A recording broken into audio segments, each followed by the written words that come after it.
talk to us a little bit about, the listener maybe that's joining this conversation today, listening in on this episode, nodding and saying, yep, I resonate with that. I've had that experience, but I think it might be time for me to make another move. And my next best move is actually out of this organization.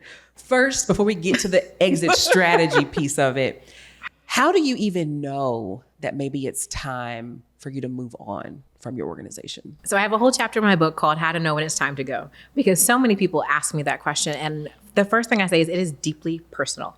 It is deeply personal.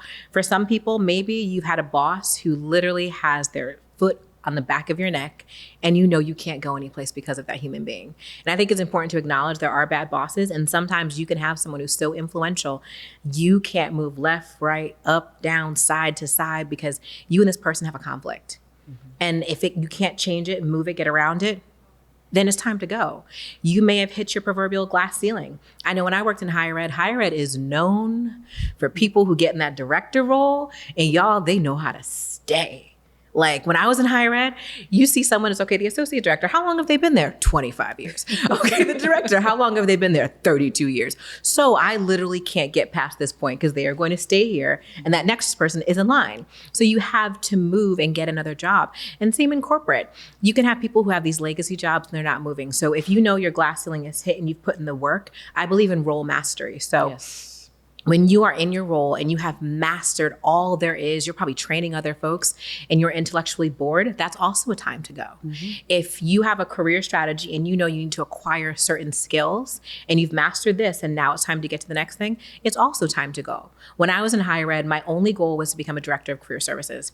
That is all I wanted. So when I looked at everybody, I was like, okay, I need alumni counseling. I need undergraduate counseling. I need graduate counseling. I need all of the different majors. I need to understand marketing and operations. I need to understand finance. I need to understand employer and alumni development. Mm-hmm. So I moved. If you look on my LinkedIn, you'll see that I started to take different roles that gave me each facet. So I was ready by the time of that 7 to 10 year span.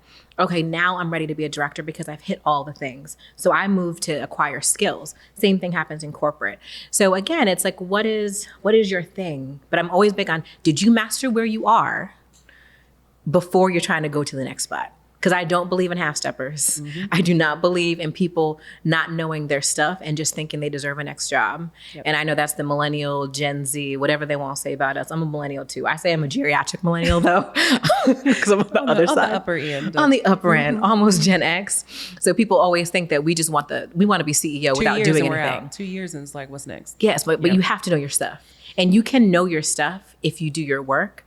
I personally was ready every 2 to 3 years. And many of my clients, it's 2 to 3 years. So if you put the work in and you know your stuff and you're getting bored, it's time to go before you start. That starts to show out in your work. It does. I do not believe in quiet quitting in any way, shape, or form. I think it's how do we start to build your relationships in order to usher you into that next move.